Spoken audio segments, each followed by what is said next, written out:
Greetings and welcome to the second segment of this three-part interview series on DBT and trauma. In this section, we will explore specific strategies for teaching the following skill sets to traumatized individuals.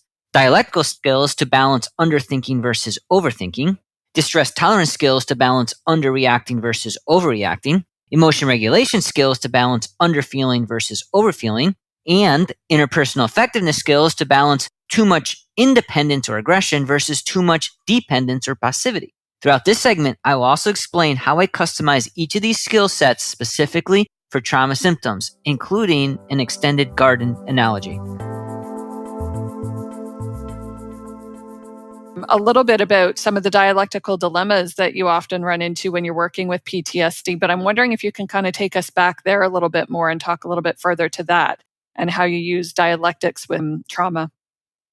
When I'm doing DBT, especially with my clients that have been traumatized, I'm not only dealing with the dialectical dilemmas that we talked about, but I'm also teaching them how to be more dialectical themselves, how to think and process more dialectically. And so something that's helped with that is I've developed this acronym called TOM, and I call this Working the TOM, and it simply stands for Thought Opposite Middle.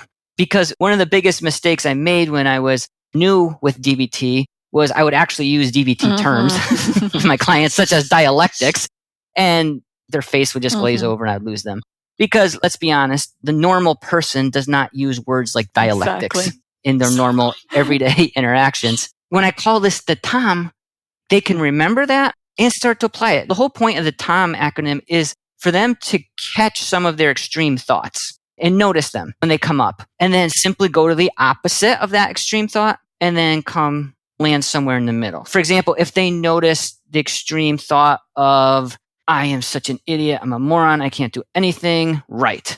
Well, the complete opposite would be, I am an absolute genius in everything in life. I am perfect. I am infallible. That's just going to the opposite extreme, obviously. Something more in the middle would be, yeah, there's some things I'm good at. There's some things that I need to grow in. Awesome. Sorry to interrupt, Kirby. I like that. I talk about, black and white and finding the grays, but I love how you've taken that and put it into an acronym again that makes it even more concrete for people. Yes.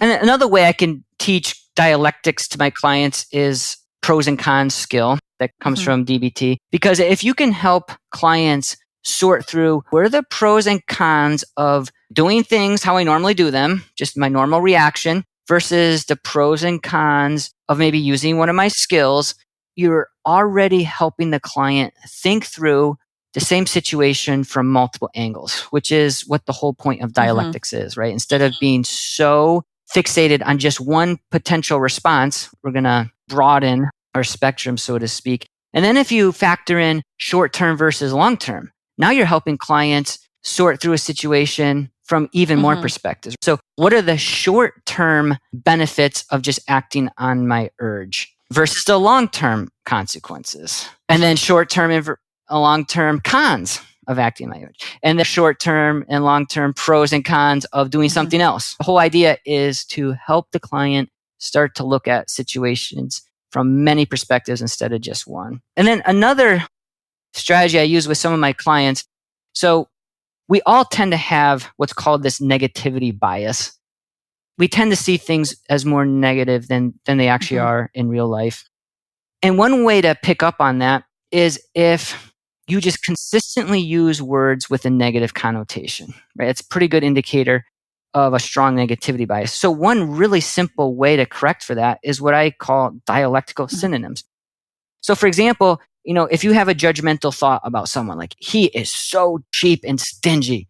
Well, instead, maybe just say, okay, he's very frugal, right?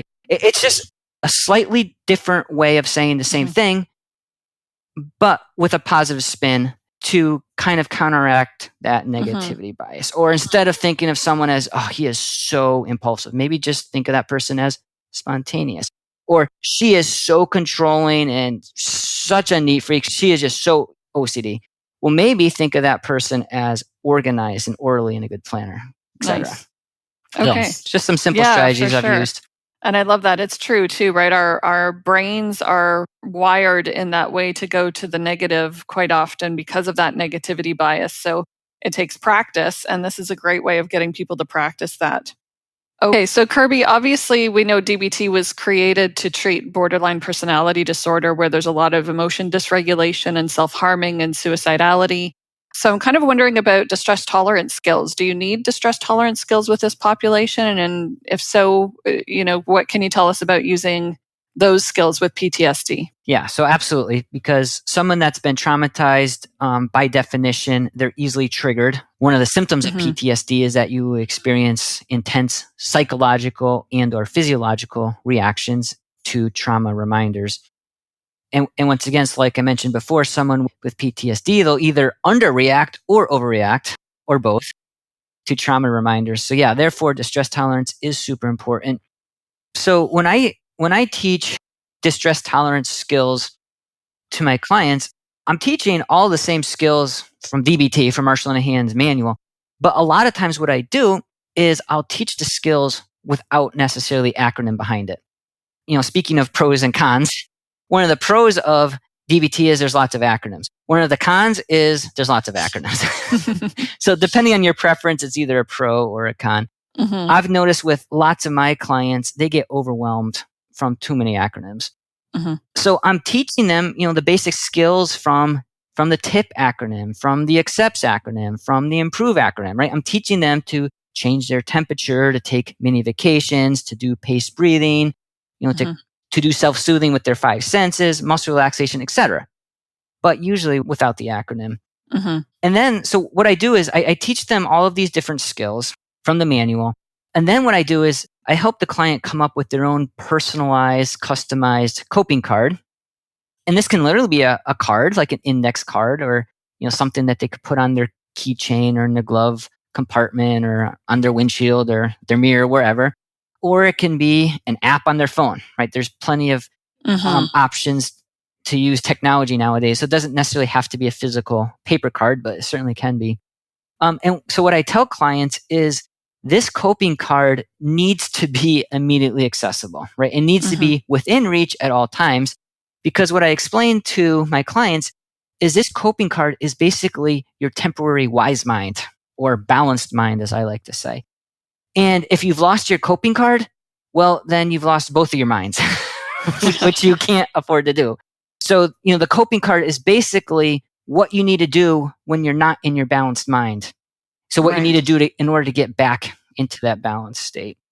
And so after I've taught my clients all of these different coping skills, then what I do is I teach them to learn to visualize these coping skills.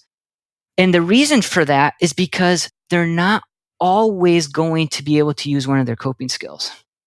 So therefore, sometimes the next best bet, so to speak, is to use imagery to visualize using the skill. And the other reason that imagery is so important is because DBT also has this idea of cope ahead. Don't wait until the next crisis to try out one of your coping skills. Practice it ahead of time. Visualize it ahead of time for the crisis situation. Right. Nice. And we know, of course, from research that even imaginal practice still helps us get more effective with that skill that we're trying to put into practice, right? Absolutely. That's great. I know you've talked a lot about the under or overreacting that clients with PTSD do. So how do you apply emotion regulation skills with these folks? So once again, I use all of the same basic skills from Marshall and Hand's manual. But what I do that's unique in my trauma work is I've developed kind of this garden analogy to help explain all of these different emotion regulation skills. And here's why I use this garden analogy. So for example, if your goal is to have a garden full of vegetables by the end of the summer, is it going to do any good to yell at your vegetables or scream at them or judge them or blame them or manipulate them or control them, coerce them? Of course not. What you need to do this garden is take care of it, nurture it, cultivate it. But a lot of times the relationship we have with our emotions, right? We want to control them, manipulate them, judge them. Well, that's not how you take care of a real garden. That's also not how you take care of your emotions. And so this garden analogy kind of helps plant the seed, so to speak, for a paradigm shift, right? We need to have a different way of relating to our emotions. So what I've done with DBT is I've taken each of Marshall and Hand's emotion regulation skills and I've kind of fit it into that garden metaphor. So for example, DBT has this idea of you need to learn to take care of your body, right? Because there's such an obvious mind-body connection. And if your body's out of whack, well, your emotions will be too. So I call that planting the seeds, right? The first thing we need to do to have a healthy garden of emotions is plant the right seeds. And so SEED stands for symptoms, eating, exercise, drugs, and sleep, right? If any one of those systems are out of whack, your emotions will be out of whack too. So we teach our clients to take care of their physical symptoms, right? It's hard to be emotionally stable when you're in chronic pain, for example. So teaching clients also to have healthy, balanced, portioned eating habits, to have basic levels of exercise. That doesn't mean we need to teach our clients to start running marathons every other day, but also drugs. So make sure you have the right substances in your body. It's fine if you need some substances to help regulate your emotions, but make sure they're the substances that have been prescribed at the right dose. So not whatever Ritalin meth vodka concoction your friend has going. And then the S stands for sleep, the second S. I don't know about you, Sheri, but I know if I haven't gotten the sleep I need, it is hard for me to function. In fact, if just one of these 5 areas is out of whack for me, just in the slightest, I'm completely out of whack. And with a lot of our clients, all of these systems are out of whack. So we really need to help our clients plant the right seeds by taking care of their own bodies. To continue that analogy, in a real garden, even if we've planted the right seeds, we still need to do some maintenance, some weeding. So one of the things we need to help our clients weed out are misconceptions they have about emotions themselves. All right. So what is their theory of emotions? And, do they have beliefs such as emotions are only for wimps? Emotions are just stupid and I'd be much better off if I didn't even have them. Those are misconceptions about emotions that we need to weed out. Something else we need to do in a real garden is check the soil. That's part of the maintenance. With emotion regulation, something we need to do is help our clients with fact checking. Make sure they're grounded in the right information. And DBT has skills for that. Something else we need to do in a real garden is some basic pest control. Because no matter how well we're maintaining this garden, if there's all these predators attacking it, we're not going to have much of a garden left. So part of DBT emotion regulation is teaching our clients better problem solving skills. And then let's be honest, sometimes some of our clients will have the day in which they don't give a rip about this garden of emotions anymore. And they just want to nuke it to the ground. So that's when we teach our clients to act opposite. I know that the technical term is opposite action, but I prefer the term act opposite because when you're doing the opposite what you feel like doing, it doesn't feel natural. And so what I tell clients, it doesn't have to feel natural. It's just an act anyway. We're just going to act opposite, right? That's when we help clients go in the opposite direction of their urge. So when they feel like blowing up this garden, well, maybe do some basic maintenance anyway. And then finally, in a real garden, we also need to fertilize. So once again, DBT has some ways that we can help fertilize our emotions, so to speak. This is Marshall Linehan's ABC acronym. So these are things clients need to do to their garden of emotions every single day. So the A is add positives. In other words, don't just wait for something positive to happen. Schedule it. Every single day, make sure there's something positive that happens on your schedule. The B stands for build mastery. Every single day, do something that helps you feel constructive or productive as a person. In other words, to build self-efficacy. And then the C, we've already touched on this, stands for cope ahead, right? Don't wait for the next crisis to try out your skills. No, apply your skills every single day. In other words, make that your new norm. And then I've actually added a D. So my acronym is ABCD. And the D is every single day, do something that's personally meaningful for you, right? Because DBT is all about building a life worth living. I love this, Kirby. And I especially love this because I find the emotion regulation module there, it's so stuffed. It's wonderful, but it's so jam-packed with skills that I really love this analogy and how it just flows. That's great. I love it. I hope you don't mind if I borrow it now and then. Please Giving do. you credit, of course. I'd be flattered.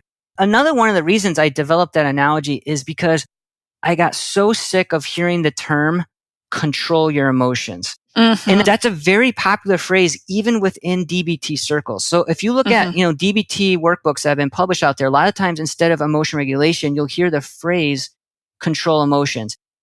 And it just rubs me the wrong way because, especially if I'm working with a client who's been traumatized, control a lot of times was part of their trauma. Right. So I don't want to send the message that now we need to control your emotions too. Mm-hmm. But with this garden analogy, we shift the focus from trying to control your emotions to nurture them, cultivate them, just the same way we would with a garden. Yeah, that's lovely. I love it. So now one thing that you don't mention in that section around emotion regulation, of course, is relationships, because this is part of a separate module, but obviously such a big part of any kind of mental health problem that our populations are dealing with. So tell me how you use interpersonal effectiveness skills with post-traumatic stress disorder. Once again, we could probably talk for hours on this topic. So I'm going to try to limit my comments to just one basic skill. So, and that's the dear man skill that most of us have probably heard of. But when I'm applying DBT to my clients who have been traumatized, I tweak it. I don't call it dear man. I actually call it dear adult. That's for a couple of different reasons. One reason is I wanted to make the skill a little more gender neutral. Just calling it dear man, I don't know, maybe it seems like really sexist to me.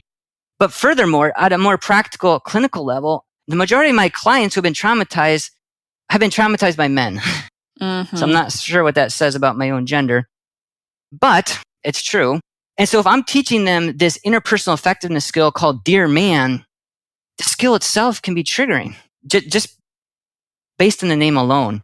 Mm-hmm. So I do tweak that skill. I've taken that liberty. What I've done with the DEAR part of that skill, right? DEAR is an acronym. It stands for, Marshall Linehan's manual: describe, express, assert, reinforce. But what I've done is I've expanded that a little bit. So I still use D for describe, right? So if you're going to have a difficult conversation, if you need to correct someone or challenge someone, first describe with facts the situation that needs to be addressed. So as objectively as possible, as neutrally as possible, etc. And then the E, of course, stands for express. So express how you feel about that situation using I feel statements. But I've expanded the E to also include empathize. So yes, it's great if you can express how you feel, but part of interpersonal effectiveness also needs to include being able to empathize how someone else feels. Mm-hmm. The A obviously stands for assert, but once again, I've expanded that because interpersonal effectiveness needs to be more than just you asserting what you want.